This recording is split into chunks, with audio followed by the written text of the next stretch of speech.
Hey, what's up there, YouTubers? It's me again, Brian, aka Gamer55551, and I am back with a My 2 Cent video for this week for February 11th to the 17th, 2024, and happy birthday to me. This week I just turned 42, so yep, I'm getting old and everything like that.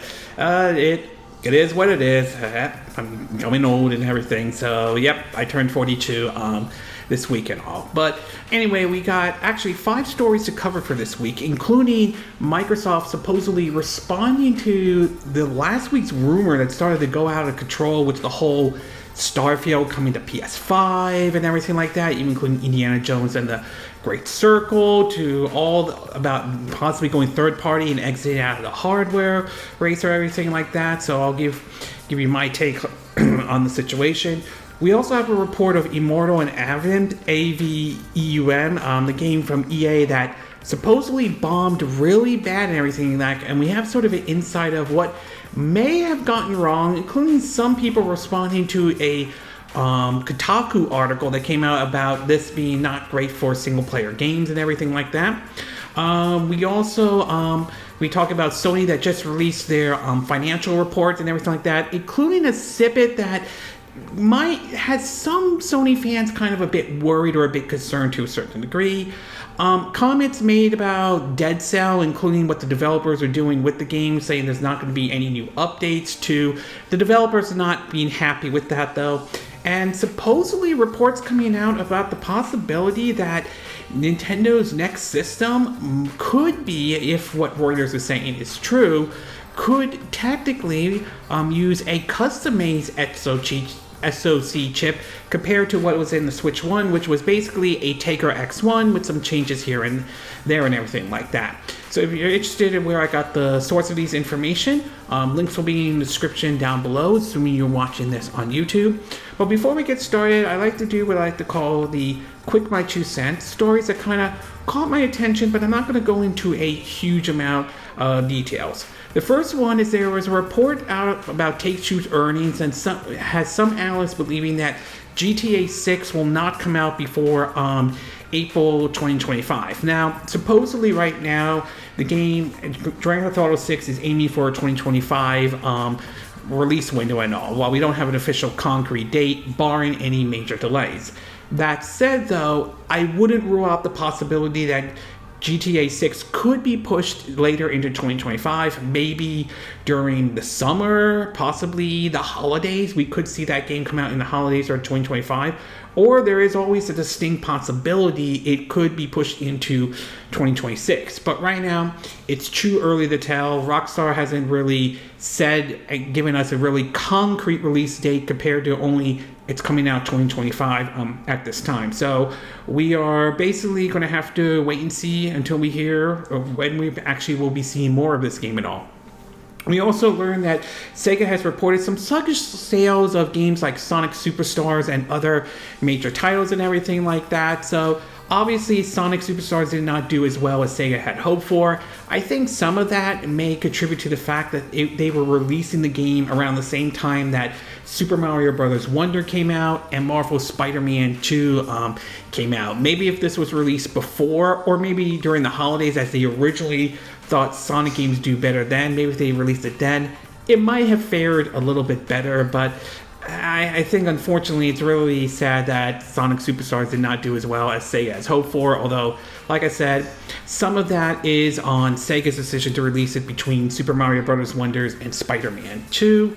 We also learned that Kojima made an interesting comment, and this has to do with an upcoming game called PHYSINT that supposedly is going to be in development for the PlayStation 6. He made a certain comment that your mother is not going to tell the difference between a game and a movie and everything like that. And it's sort of an odd comment for him to make and everything like that. But again, sometimes developers do make some odd comments here and there and everything like that. It also has to do with some of the stuff he wrote, especially during when sort of COVID happened and everything like that. So it's an interesting read and everything like that. We also learned, although supposedly this rumor got debunked, that there was a claim that Microsoft's service team may be in charge of building the next Xbox and everything like that.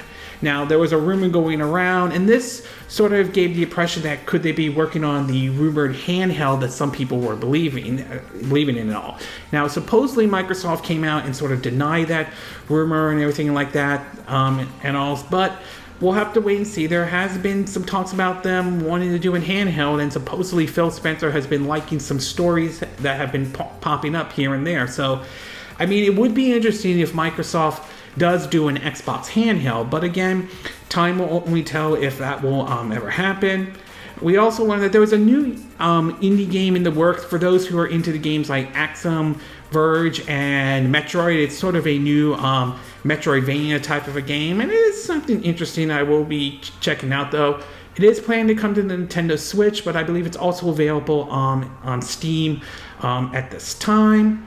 We also learned that Rise of the Ronin in Korea, supposedly there's a report coming out that the game has been canceled, at least in Korea, mostly due to supposedly a certain figure that is, at least if I'm reading this correctly, was sort of controversial as they advocated for the conquering of, Korea, which if anybody who's studied world history knows that happened, but was later had to give up control of Korea after Japan surrendered after World War II and all. There's been some rumors saying that Sony canceled that game because of that figure. Others are reporting that's not the case, that there was no plan to advertise that game in South Korea and all. But in either case, it doesn't sound like Rise of the Ronin will be making its way to South Korea, although that could technically change and everything like that. But for now, that seems to be the indication, at least at the very moment. We also learned that supposedly the horror game Gits, which was originally an exclusive on the now default Google Stadia, is supposedly heading towards a Nintendo Switch next month and all, which is kind of interesting. It's kind of nice to see that game sort of get away from no longer being part of Stadia, which again had a good idea but never really had a hard time finding an audience and everything like that. Some of that was Google's reputation and everything. So it'll be interesting to see how this game runs and performs on the Nintendo Switch and everything. We also learned that Jeff Grubbs has supposedly claimed that from what he's heard, that what was supposed to be the Nintendo Direct that was supposed to happen, this week and everything like that, was apparently postponed due to Microsoft making the announcements and everything, or talking about the whole situation with the rumor that happened last week. Now, nothing has been official or anything like that, and we didn't have any Nintendo Direct this week, despite rumors that were pointing that were saying otherwise and everything. There's now talks about one happening, next week and everything like that. So it's sort of interesting that it's possible this could be true and everything like that, but who knows or anything. Who knows? I mean, a lot of these rumors, you got to be careful when you hear them and all. We also learned that the spin-off for the Resistance series that was on the PS3 and even on the PSP, Resistance Retribution, will be coming to the PS5 and PS4 through the PlayStation Plus Premium. I think that's certainly nice. I believe you can also buy the game if you want to, digitally and all. So certainly nice indeed, though, that they're bringing some of these games over. Although I do think if they want to bring a lot more of these classic games to purchase on the digital storefront on the PS5 and PS4, I think there's more stuff that Sony could do and everything like that. But definitely nice we're seeing more of those games from the PSP make its way over and all. We also learned that supposedly the upcoming PS5 exclusive Stellar Blade, apparently, at least in Korea, it's going to be getting a adults only rating for nudity and violence. Now, this is kind of interesting because here in the US, anything that gets an AO, adults only here, that's basically 17 and up only. Usually you're not going to be able to find that if you're buying the physical version, to be exact. I assume it's the same thing does apply to the digital version and everything. So sort of odd, but then again, rating system in each country is different and all. So not every country has the exact same rating system as what we have here in the US, which is the ESRB rating system all, but interesting nevertheless and all.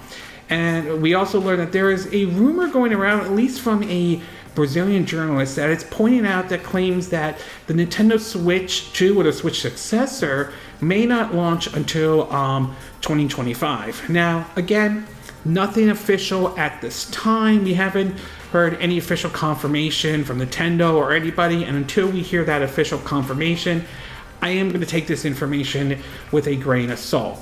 Do I think Nintendo could launch the Switch successor in 2025?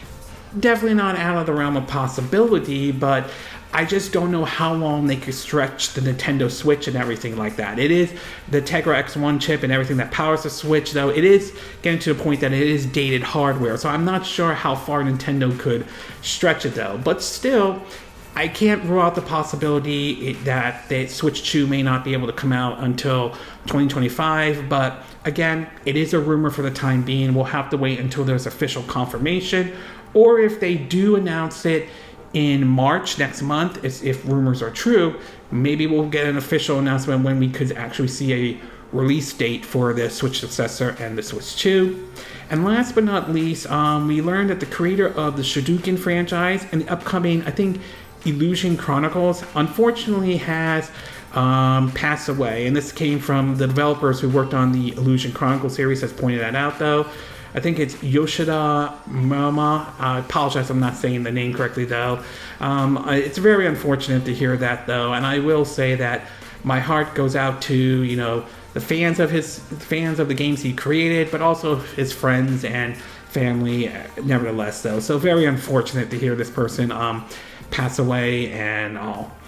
And in the movie and TV show of the My Two Cent Report, we apparently had 2 new trailers that were shown this week outside of, the Super Bowl trailers and everything like that.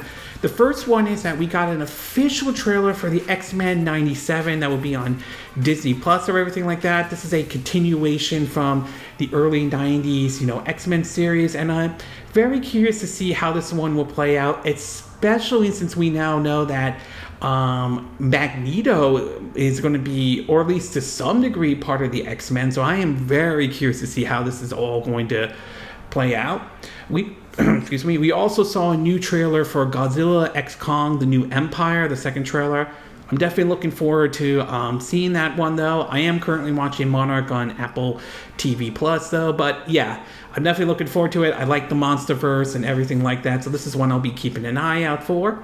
We also learned from the Hollywood Reporter that apparently there's a lawsuit being filed against Amazon Prime Video, and this has to do with the ad tier that recently added last month, as many are sort of complaining about, since they are a bit upset over this new ad tier or what they are doing and everything like that.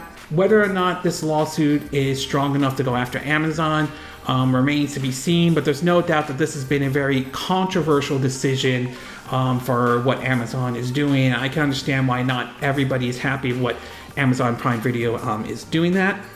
We also learned that we've seen sort of the official announcement of who is joining in the upcoming Fantastic Four movie that will be part of the MCU. It has been confirmed that Pedro Pascal will be playing, Reed Richard, Mr. Fantastic and everything like that.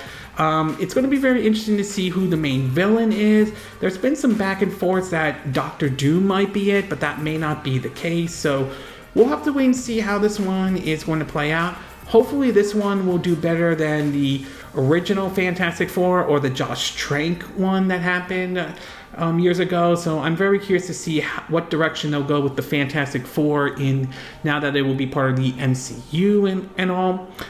We also had basically a lot of Super Bowl trailers, or certain trailers that were shown basically during, the Super Bowl and everything like that. I think the ones that stood out to me the most was, the Deadpool and Wolverine one. I am definitely looking forward to seeing that movie. I'm very curious to see how much fourth wall breaking they'll do in that one, especially since they had the ruined 20th Century Fox logo and everything like that. So I'm very curious to see how that one is. I'm hoping that movie is good compared to how Deadpool 2 was, which was alright, but not as good as the original Deadpool and everything. The other one they showed up was another trailer for Kingdom of the Planet of the Apes. That one looks very interesting. I'm very curious to see how that one is going to play out. And some that I thought was kind of mixed was basically the upcoming Twister, which looks like a sequel to the original 1996 movie. It will be interesting to see how this one basically does. We know we know that two of the actors who passed away, Philip Seymour Hoffman and Bill Paxton, Bill Paxton, if I'm saying those names correctly, unfortunately, they passed away years ago and won't be in the movie and everything like that. So very interesting to see how this one will play out when that comes out in theaters and all. And of course, we also learned that basically that Marlena Robotnik will appear in the third Sonic movie and everything like that. She played a main character, I think, in the Shadow's story and everything like that. We know Shadow will play a big part in Sonic the Hedgehog 3, so we'll see how she's going to appear in the upcoming third Sonic movie when that comes out this winter and all. And last but not least, apparently we have a passing of a musician by the name of Mojo Nixon. He basically played the live-action version of Toad in the what many view as the awful 1993 Super Mario Brothers live-action movie. Unfortunately, he passed away and everything like that. So I believe he was in his 60s and everything. So yeah, very unfortunate. Even if you didn't like that movie, it's still unfortunate nevertheless, though. And like I said, my heart goes out not only to those who enjoyed his music. I believe he was a country singer and everything like that. But my heart also goes out to his friends and family for this unfortunate passing and everything. Okay, with the Quick My 2 Cent part now done, along with the movie and TV show part of the Quick My 2 Cent, we'll get started with our first story, and this one has to do with, Switch 2 and or Switch successor and everything like that. As we start gearing up to when Nintendo officially announces the Switch 2 and the Switch successor, as I said before, rumors are pointing towards next month being when they officially announce it, but we'll have to wait and see if that happens. We've been seeing back and forth about basically what details and what stuff we might see in the Switch successor, ranging from it still remaining the console handheld concept, which I'm kind of believing that's probably is true, to stuff about like what kind of chip will be powering it and all. And then of course the backwards compatibility, whether it will or will not. Like I said, I kind of lean towards it will, but time will tell if that will be the case. But as far as the chip go, there has been some back and forth of what this could be. One rumor that kind of popped up a little bit last year was pointing to that it would be using Nvidia's T239 as the claim it would be, as that was sort of the claim, that it would use this kind of chip, especially with the built-in DLSS and everything like that. So this has sort of gone back and forth. That's the claim some people made it and everything like that.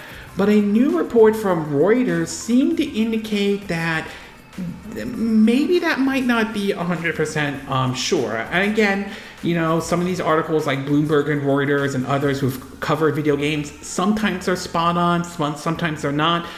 But I could see this as being a possibility to a certain extent.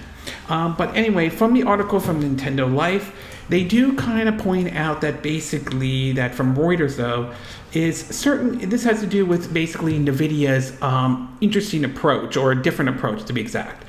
Anyway, according to a news agency, Nvidia is currently building a new business unit specializing in designing bespoke chips for hardware firms, with its source claiming the tech giant has crafted a custom design for Nintendo's next generation handheld system. This is what the part about that has to say, saying, quote, Nintendo's current Switch handheld console already includes NVIDIA Tegra X1 chip. A new version of the Switch console expected this year is likely to include a NVIDIA custom design, one source says. Meanwhile, in regards of the backwards compatibility, according to My Nintendo, they're saying this is doing the rounds online. This has to do with from something called PH Brazil, and this has to do with a content creator. According to what this content creator is saying, supposedly the article points out that they're claiming that the unannounced system will feature backwards compatibility, both physical and digital, meaning that you'll be able to play your original Switch cards and digital downloads on the new system. He also goes on to say that current Nintendo Switch games can be enhanced if the developers choose to update the game for the newer system, and so forth. Now, as far as the custom-made chip goes, rumor though, I would say I could see that happen to a certain extent.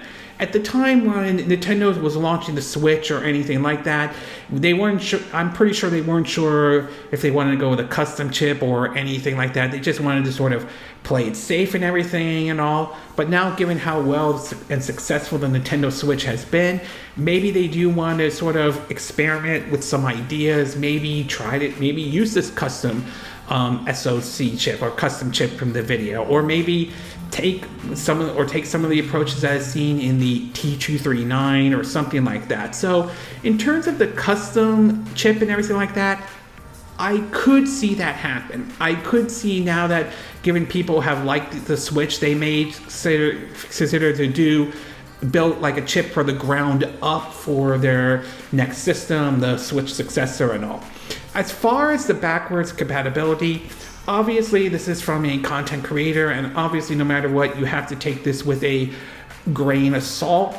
But I do believe, as I said before, I do believe that Nintendo will address the backwards compatibility and all. So I do think that I am kind of leaning towards somewhat believing on this. Again, I want to hear official confirmation, but I am kind of leaning a bit more on this and all.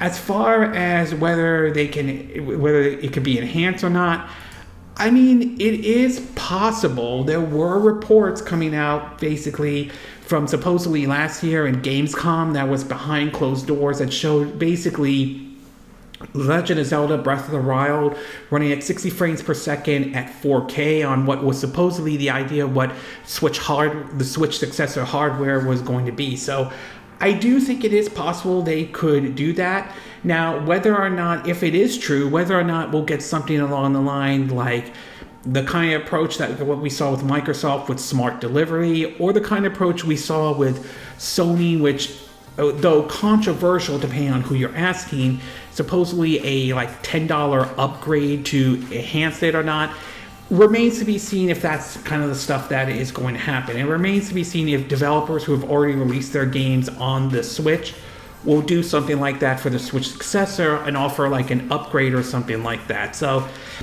obviously, yeah, this is all rumors or everything like that, but I am leaning close to these being, I could see some of these happening. I could see Nintendo doing a custom-made chip for their Switch successor with Nvidia and everything like that. And I could see this kind of backwards compatibility stuff for the Switch successor.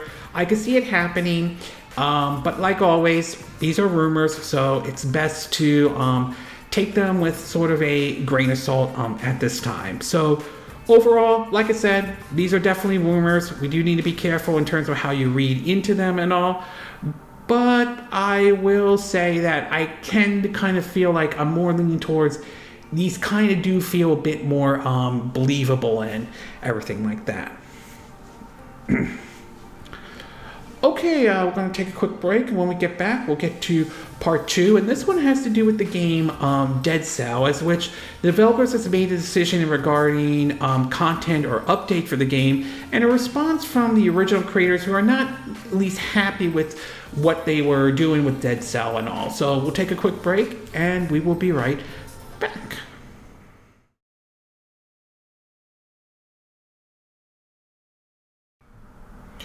Okay, and we are back with part 2 of my 2 cent video, and for this one we're going to be talking about the game Dead Cell and everything like that.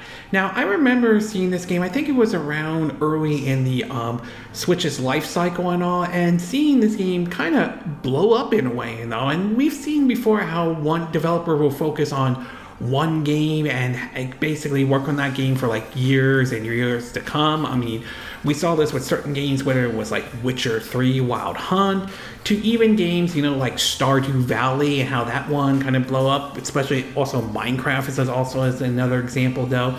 And Dead Cell was one of those type of games though that really took the world by storm to a certain extent, especially for a small, you know, indie title and everything like. It was sort of a rogue/soul-like type of a game and everything. It would also receive a collaboration with Konami, with Castlevania and everything like that. That's sort of what's sort of neat and everything like that. So the game really kind of blew up in indie scenes and all. Well, apparently it seems that the developers of the game have announced that they are planning to move on to basically the next game. On top of that, the original creator of the game and all isn't really happy with sort of the direction, or somewhat isn't happy with the direction Dead Cell was going. In the first article in regards of that, it's been confirmed that there will not be no new content after the next update, though. This was a tweet posted by the development studio Evil Empire. They basically saying, after 5 years of service, we're hanging up Dead Cell's coat. We're extremely proud of our work on countless updates and DLC, but now it's time for something shiny and new, and maybe something more than one thing. More on that very soon. They released sort of the statement and everything like that. Certainly they are working on like their next project. According to them, the next game is basically called Windblown and everything like that. Supposedly the main character teased that, Beheaded will appear in another world and all that, to supposedly getting an animated series and everything like that. So a little bit unfortunate they're ending support for Dead Cell, but I think at this point I can understand why they want to move on and everything like that. However, it does seem to indicate that the original creator isn't happy with the erupted ending the decision to end development for the game, though. Supposedly, one of the developers, Sebastian Bernard, if I'm saying his name correctly, he had spoken out over about Motion Twin and Evil Empire. This is some of the quotes he had to say. Quote, back when, him and I think Motion Twin were making dozen of browsers flash game, our short-term strategy was release updates a bit, drop. It's not some confidential information. It's basically what our old player base from the pre-Dead Cell era know. I have obviously been part of that, but as a cooperative company, decisions were taken together, and I had my share of disillusion on that topic. Obviously, when Dead Cell becomes a success, we all knew MT's decision to instantly ignore all of its past web era player base. Fun fact, our former loyal players even waited more than 4 years and hundreds of requests to get the source code of the long dead web game, mostly because MT didn't care much. He also would make comments such as, the current Motion Twin team is more or less 3 people from the former Dead Cell team, including one employee that joined lately and one who took care of the administration staff. Most of the true original team members are now gone. To be honest, the only true Dead Cell team is now basically Evil Empire that managed to carry the flame for so long with a true love for the franchise, even if I didn't trust them when we decided to give them our baby and everything like that. Although he does acknowledge the success of the game, saying Motion Twin was responsible for the first million units, while Evil Empire made the 9 million public data. He also recognized that Motion Twin has recently announced a new game, Windblown, which is due in early access in 2024. However, he sees this erupted moment in Dead Cell development as part of a pattern. He goes on to say that he feels more and more press outlets were recognizing Evil Empire's name over Motion Twin's own. Evil Empire was mentioned more and more as the actual author, which was honestly quite fair given their support and prestige, but I can imagine Motion Twin didn't like the fact that people started to realize that. Concluding his thoughts, he said that he's kind of understand the strategy behind Motion Twin's announcement. And he said, quote, I kind of understand the MT strategy. It's a rather logical marketing stunt. Get rid of Dead Cell to leave room for Windblown, but as Motion Twins always did, it's a one-way street that leaves people behind, both loyal players and employees at EE. Nothing really new, unfortunate.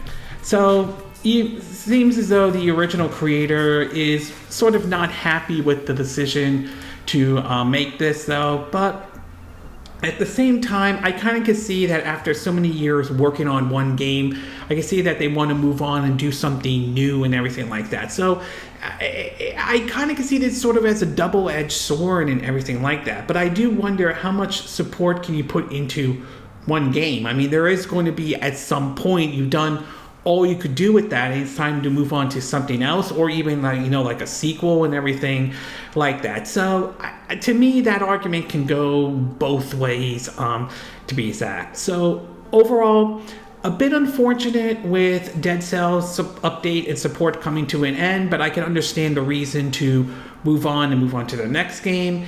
And I will say that I can understand why some folks may or may not agree with the original developer and his take on it, but some might though. So to me, it is a, like I said, I do think it is sort of a double-edged sword and all. Okay, we're going to take a quick break, and when we get back, we'll get to part 3. And this one has to do with Sony releasing their financial report. So we'll take a quick break, and we will be right back.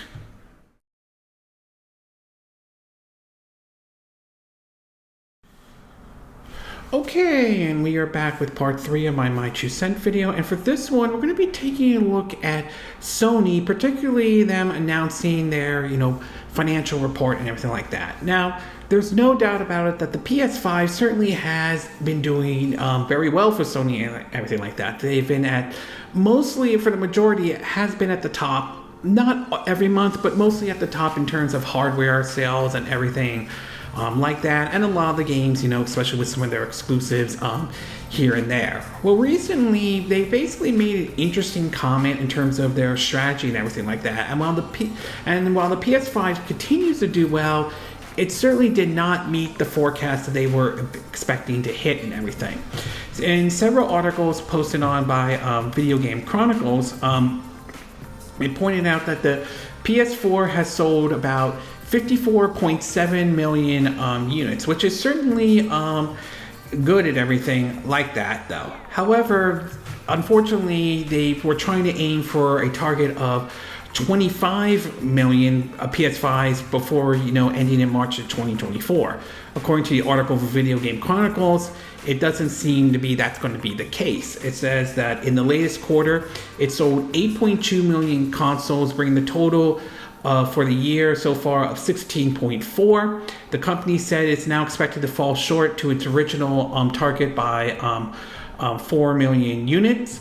The corporation is now expecting a 210 billion yens in sales for the year for its gaming network service, a 5% downward revision, which said was partially due to decrease in sales and an increase in loss from hardware due to promotion.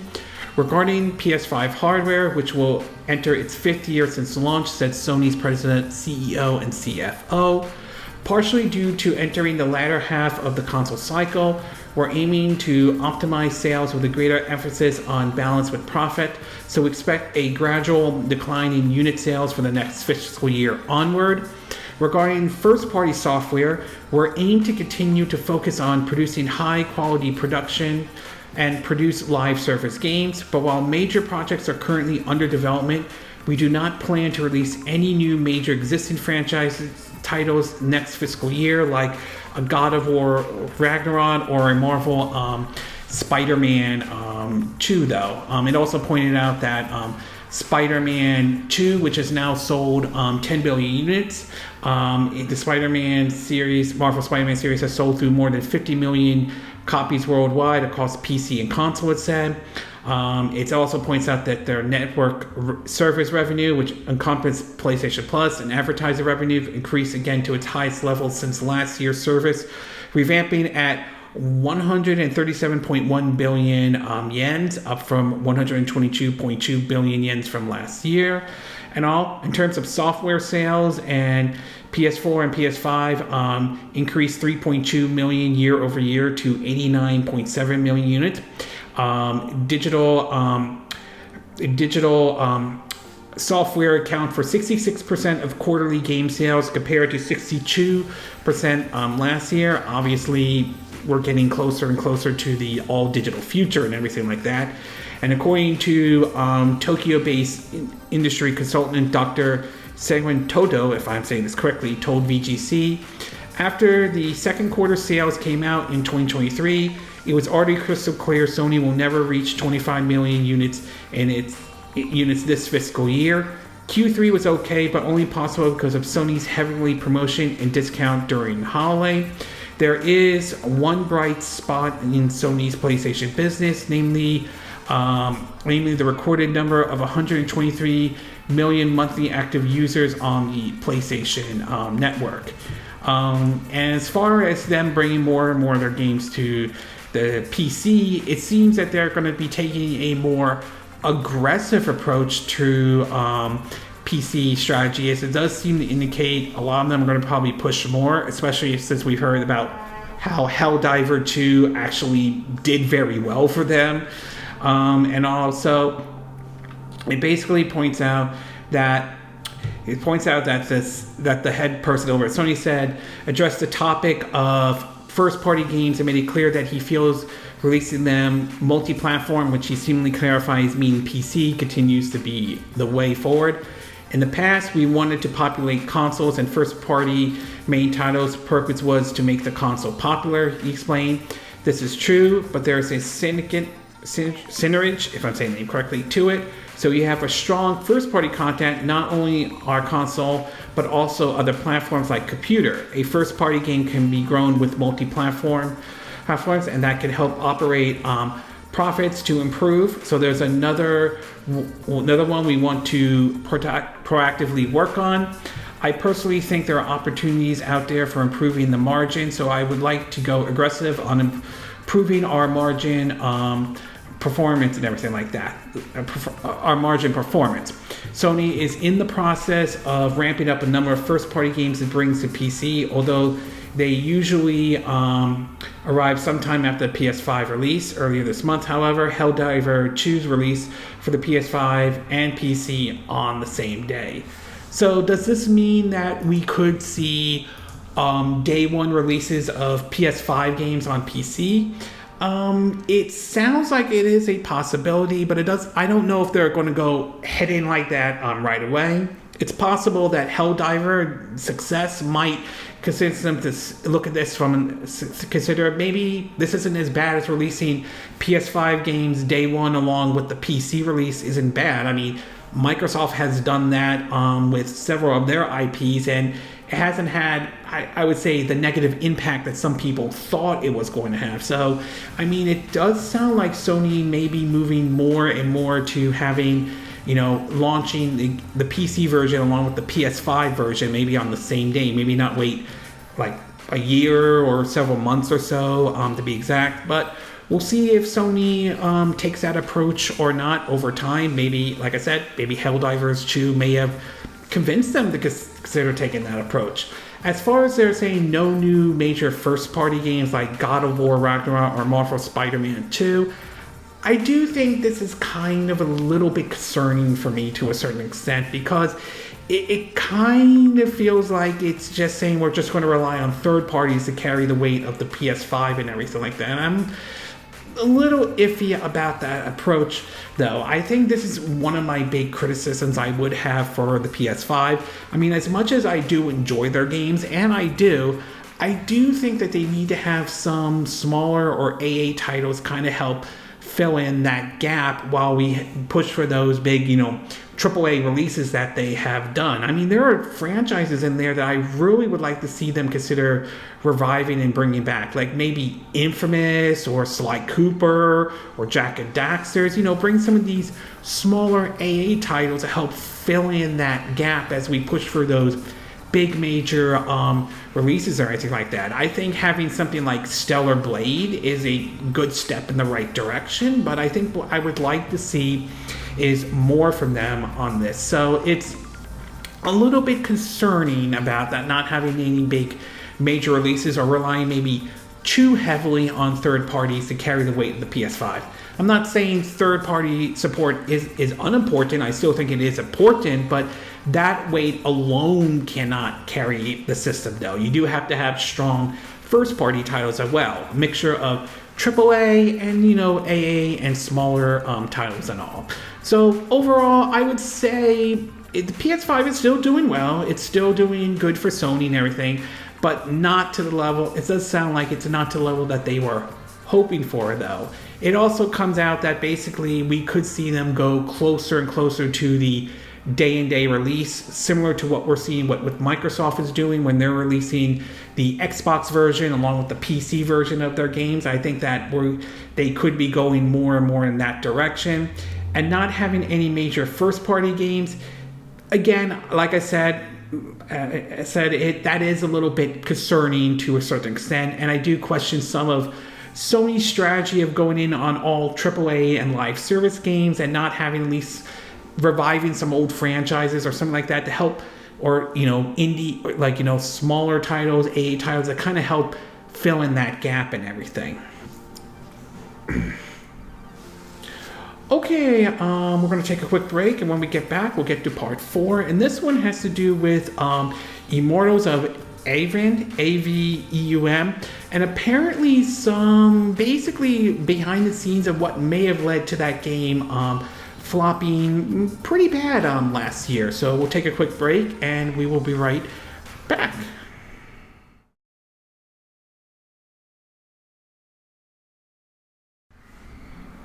Okay, and we are back with part 4 of my 2 cent video, and for this one, we're going to be taking a look at the game Immortals of Aveum, or A-V-E-U-M, the so-called magical first-person shooter, or Call of Duty with Magic, it was called. It was released back in August of 2023 last year. It was basically published by EA, and basically under their EA original brand, though. I remember seeing a couple of this here and there, and it looked kind of interesting, but I wasn't really 100% sure about this title and everything like that.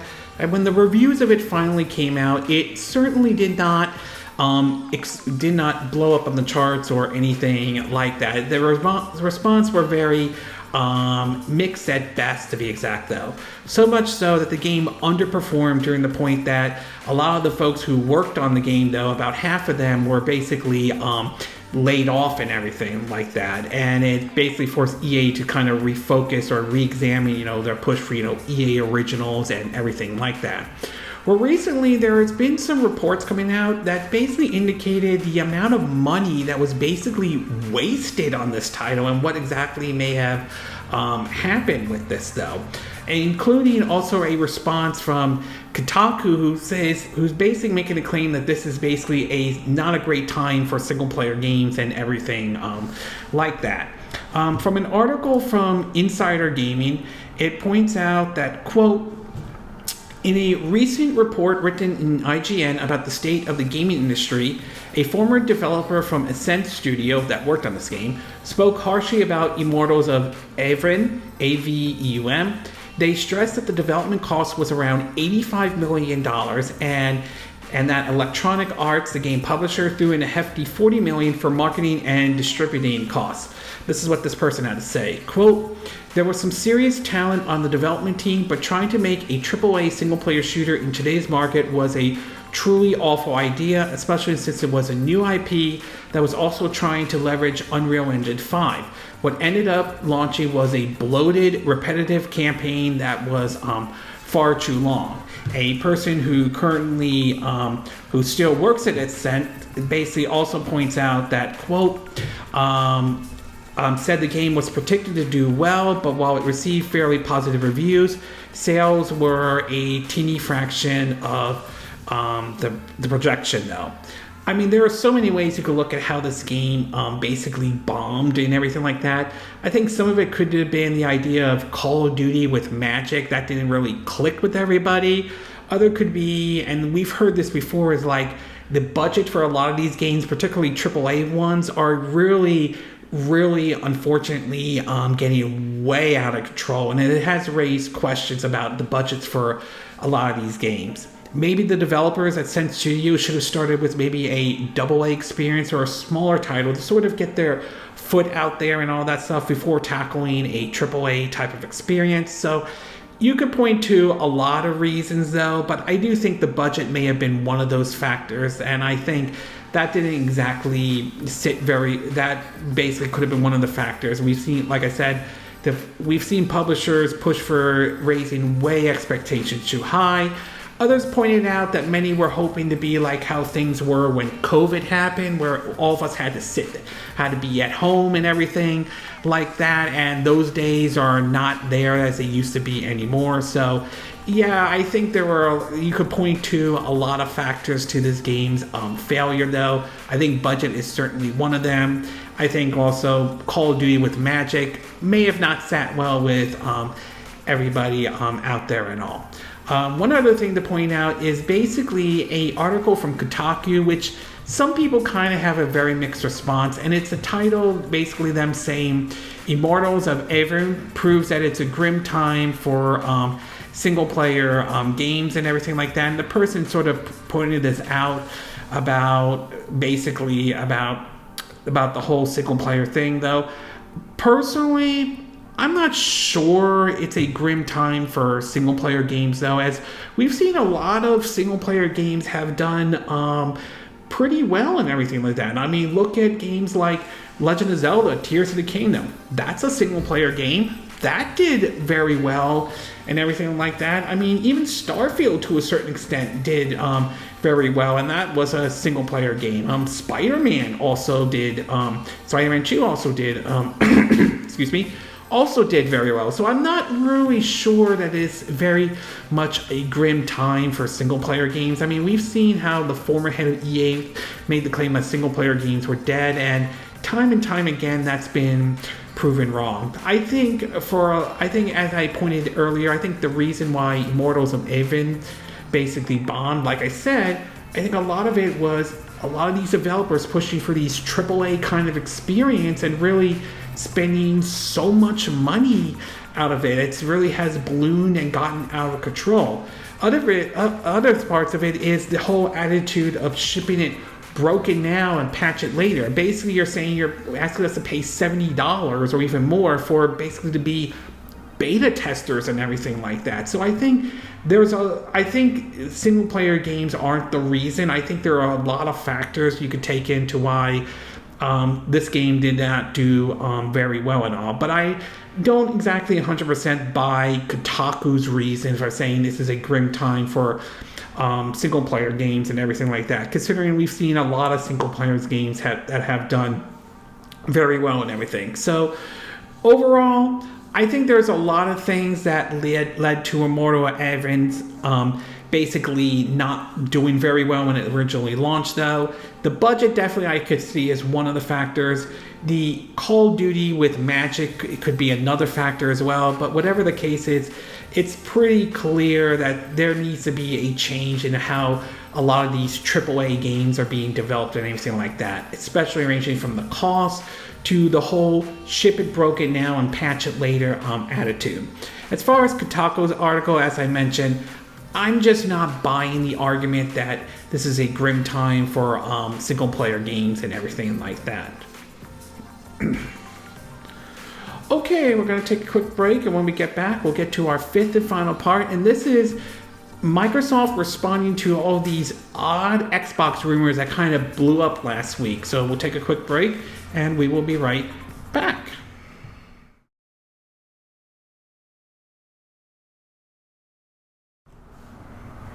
Okay, and we are back with our fifth and final part of our My 2 Cent video, and this one has to do with Xbox, particularly with the rumors that were going around last week. Now, as some of you are probably aware, and I'll try to do a quick cliff notes on it, last week there was rumors going around that Starfield was sort of going to be coming to the PS5, and that there were reports that Microsoft was considering bringing those games over, along with Indiana Jones and The Great Circle.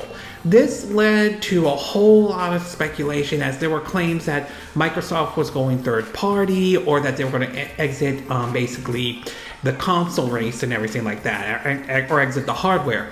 This got to the point to so much that Phil Spencer and the folks at Xbox had to put out a tweet making a statement that they were going to address it next week and everything like that. So this whole rumor that really started to kind of, when you look back at it, kind of spiraled out of control. Now, at the time, I was taking all these rumors really with a grain of salt, because while it is possible these rumors could have been true, We know that sometimes they could be just outright false and everything like that. There was also the possibility that this could also air during the Nintendo Direct, which obviously the Direct did not happen this week and everything like that.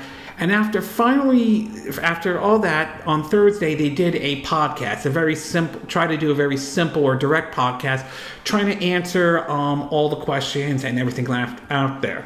And after finally watching the podcast and reading some of the information, it came to the conclusion that I kind of was expecting this to be, or what I thought was going to happen, and that is, this was not as earth-shattering as it is, though.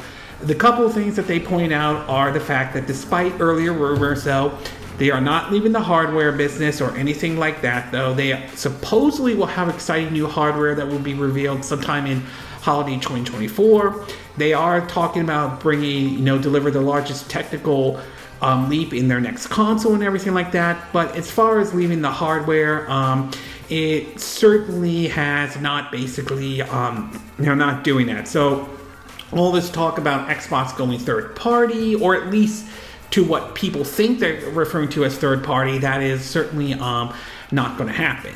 As far as bringing some of their games over to other systems, that did turn out to be true, and they claim that there's 4 games announced for the console, though nothing officially has been made. A lot are pointing towards it being Hi-Fi Rush, Pentiment, Sea of Thieves, and Grounded. 2 regular games and 2 games as a service, to be exact. Although nothing officially has been announced, it's possible we could hear something at the rumored next week's Nintendo Direct if that happens. That said, they have made it very clear that Starfield or Indiana Jones, that there are no plans at this time to bring this to other systems and all. So the rumors about Starfield or Indiana Jones coming to the PS5 turns out to be that is not happening at all. Now, could things change over time? That is a possibility, but as of right now, that's not going to be the case. And honestly, at the end of the day, it is going to be basically it's going to be their call, though. We also learned that basically they have now confirmed that Xbox Game Pass has now 34 million subscribers, which, while not necessarily bad, it clearly indicates there's more work to be done. I mean, look, I like Game Pass. I do think it's good and everything like that. I like some of the approaches that they're doing with it and all like that. I like the idea of using it to be able to try out games that I'm not really sure about yet before putting money down for it. But I will say that there's definitely more work that needs to be done. The concept is there. They just need to do an extra push into it and everything like that. So nice that it's gone up, but it's clear they have way more work to be done, though. I think the only real big surprise that came out of this was the announcement of Diablo 4 will be coming to Xbox Game Pass next month and everything like that. I mean, I did feel like it was only a matter of time before they put ABK or Activision Blizzard games onto Game Pass following their complete purchase of buying Activision Blizzard for $69 billion. It was just a matter of when or anything like that. So that was probably the one part that I took away that was kind of sort of a surprise to a certain extent. But as far as everything else goes, I kind of felt like most of the stuff they announced during this podcast were stuff we kind of already knew what was going on and everything like that. It just wasn't this earth-shattering announcement that all these people were talking about rumors and basically claiming that it was. I mean, the fact that Starfield and Indiana Jones are not coming to PS5, that didn't really shock me or anything like that. I'm not surprised about it, considering, the whole thing with exclusivity and everything like that. They're still going to do exclusivity. Their prediction is basically saying it might get smaller and smaller, and that's a possibility as well, but it doesn't seem like they're going to be abandoning exclusivity or anything like that. So, to me, I felt like all this hype that happened last week, everything that people were talking about was really a whole lot of nothing. It did not become this big, oh my god, this is like the shocking moment or anything like that. It just felt like this was stuff we pretty much knew about. This is stuff that we felt like it wasn't anything completely new that we didn't know about before. And all these rumors and this and that ended up turning out to be false. I mean, a lot of these people were kind of overhyping this went way too far. Even those who were basically going to sell their Xbox because of these rumors, I think felt like went way overboard and everything like that. So in the end, it just did not feel like it was anything earth-shattering as a lot of people made it sound like it is. I mean, it feels like it was just reaffirming the direction Microsoft was going with the Xbox brand. That's what it pretty much was. And like anything with these rumors, I think the lesson to be taken away with this last week with this rumor is you got to be very careful when you read these rumors or people claim that they have sources, though. I mean, you got to take them with a grain of salt. I'm not saying these rumors can't be true. There's always that possibility, but you really need to be very careful when you read into these kind of rumors and everything like that. And I think a lot of people overreacted way too much on these rumors and everything like that. So overall, after last week's way out of control situation regarding Xbox's future and all, the podcast pretty much proved to be a whole lot of nothing. It was just not earth-shattering. It was just basically everything that pretty much people knew about for quite some time. It's not changing. Doesn't sound like they're changing the complete projection of Xbox. It's pretty much what they are doing, to be exact, though. They're going to put their games on Game Pass. Game Pass is still going to remain on Xbox and PC. They're still going to release games on Xbox and PC as well. And obviously, if they're bringing games to other systems, it's most likely going to be a case-by-case basis. So in other words, don't hold your breath that every game that Microsoft develops, it's going to make its way to other systems and all. And that really does not surprise me in any shape and any form. Okay, this concludes this My 2 Cent video for this week. And again, these are my opinion. What are yours? What are your thoughts about the possibility of a custom-made chip for the Switch 2 or the Switch successor? Do you think Nintendo will go this route, though? Do you think it will be a custom-made chip from Nvidia that will be powering the Switch 2 or Switch successor? What are your thoughts about the developers ending updates and support for Dead Cell? Do you think this is the right move for them to do this? Or do you think they should continue updating and supporting Dead Cell? And do you think the lead designer of it was right to basically criticize the developer's decision to end development or updates for Dead Cell and all?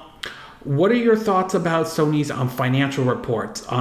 Were you surprised to see some of the reports that they were short in terms of reaching how many units they were going to sold, or you were not surprised at all? Do you think Sony will take a more aggressive approach with their PCs releases? Do you think they will take a more of an approach towards what Microsoft's doing in terms of releasing day one PC release along with the PS5 release and all? And do you think there's sort of a bit of concern about no new major AAA titles from Sony for this year in any way?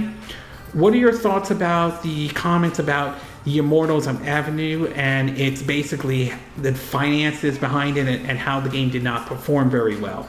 Do you think that it's an example of AAA budgets going way out of control and everything like that?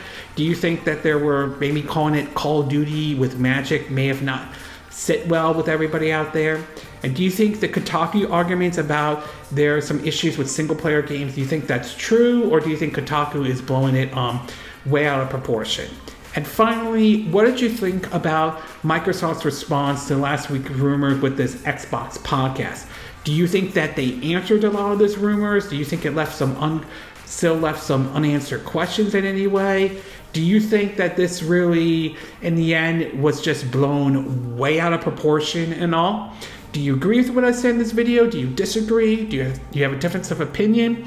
As always, sound off in the comment section below. Let me know what you think. And if you do like this video, I hope you hit the like button. I would appreciate it. And I hope you do subscribe to my YouTube channel. If you do, make sure you hit the bell icon for notifications of any new videos I put up.